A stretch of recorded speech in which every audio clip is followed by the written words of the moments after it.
Welcome back. UNAIDS Executive Director Michelle Sidibe says the scales have tipped in the fight against AIDS, with more than half of people infected with HIV now getting treatment and AIDS-related deaths reduced by half since 2005.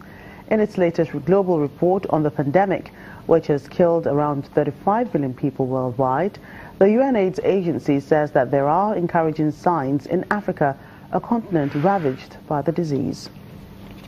Today we can be satisfied because the report that we are launching today is a very clear demonstration that we can reach the 90-90-90 objectives that the set goals to eradicate HIV/AIDS. Why? Because never before, I repeat, never before have we had so many people undergoing treatment.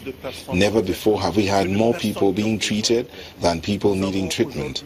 We have today 19, and I say 19.5 million people undergoing treatment. Last year, 2016, we were able to put 2.4 million new people under treatment.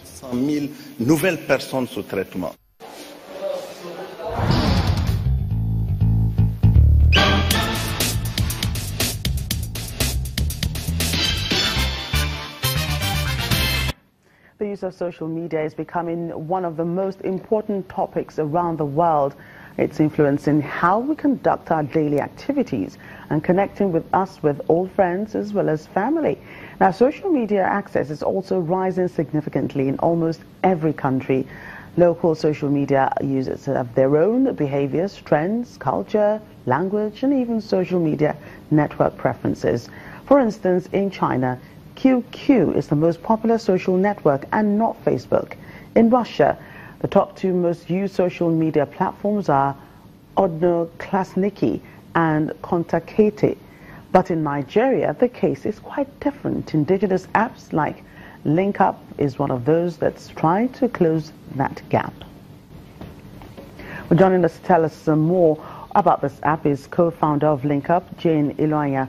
You're welcome to the program. Thank you. Now let's start. What inspired you, to create this app, knowing that there are tons of others competing for the social media space? Oh, well, the one thing we always have in mind is anything you want to do, it has been done before. But the important thing is, what are you going to do to make it different? So LinkUp is a social media app, but we have tons of categories on LinkUp that is different from what we have seen before. The way it connects people is not the way other social media apps connect people. So LinkUp has a different strategy to connect people in a special way and basically help other people to, navigate to places, and have fun. Yeah, I love your confidence, but know that the application is still at its early stage. What makes you think that it stands a chance to compete with the bigger brands like it does Facebook actually like Facebook, like you mentioned, it's an app that connects people. But LinkUp, we have this category that calls NYSC Connect. In the NYSC Connect, it encourages NYSC core members, especially the new ones, to sign up on the app and get to connect with people that are posted on the same state, in the same state with them. Now, if I am going to Zamfara State, for example, and I don't have friends that I'm going there with, if I need to travel with people, if I need to make friends so that when I get to Zamfara State, I won't be maybe stranded looking for an apartment or looking for my PPE and everything, you can come on LinkUp, download the app, and then search for core members that are posted to Zamfara State. Yes. And then get to link up with them, chat with them, tell them when you're traveling, then you guys can actually organize it and travel as a group. So now that's one part of it. There's another part that encourages core members to record live feeds of what they are doing in their NYSC program. Now, if you wake up one day and then there's something fun happening in your camp, the Otondo Diary will, is the platform where you record a live feed. It's kind of like Snapchat.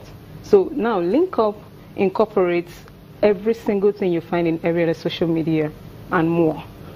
And in this case, we're focusing on NYSC, but that's not the only part that is interesting.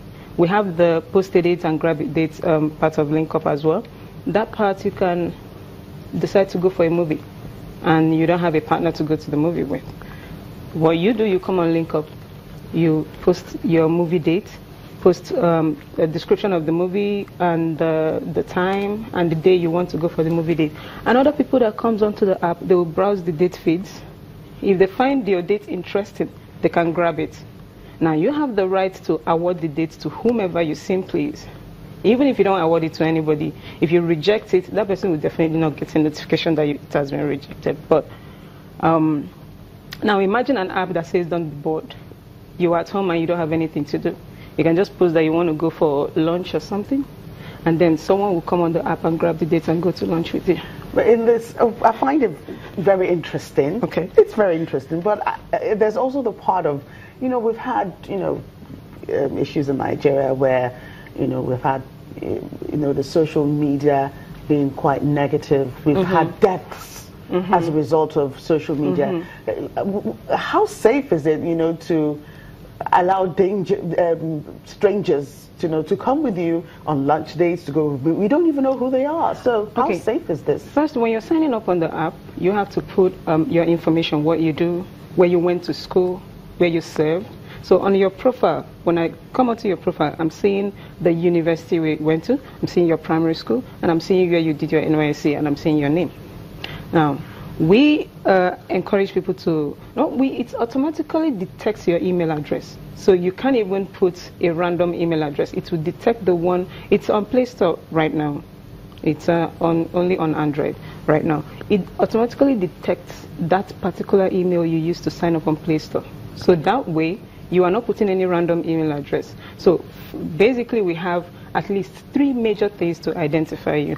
But we have a major feature. When you chat with people on social media, you don't even know who is behind the chat. Yes. Now, we have this part of Link Up that you request live pictures. So, for example, I'm chatting with you right now, and I want to be sure that I'm chatting with the right person. I'll just click on request live picture.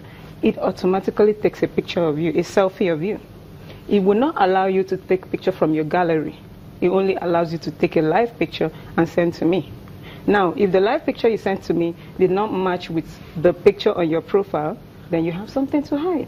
So we try to cover all those parts that, that makes people vulnerable and expose people to danger as much as possible. So if we have the email, the school, and which people can lie about, no doubt, but the live picture, we encourage users to use it. Because if you have a live picture of the person that you're going on a date with, what else can go wrong?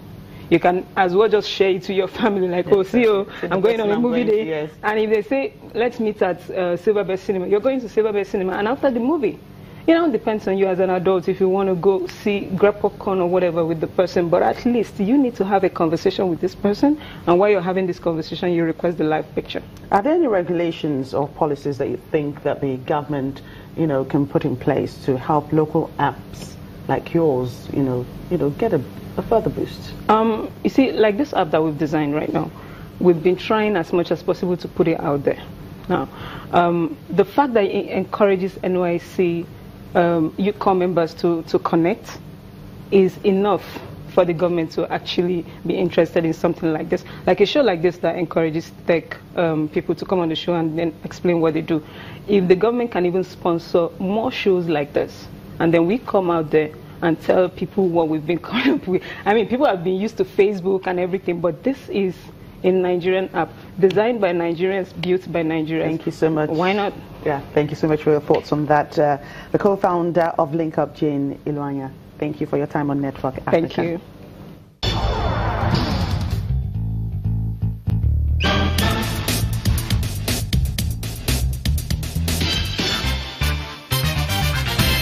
That's the show. Thank you so much for watching. I'm Jackie Rogers.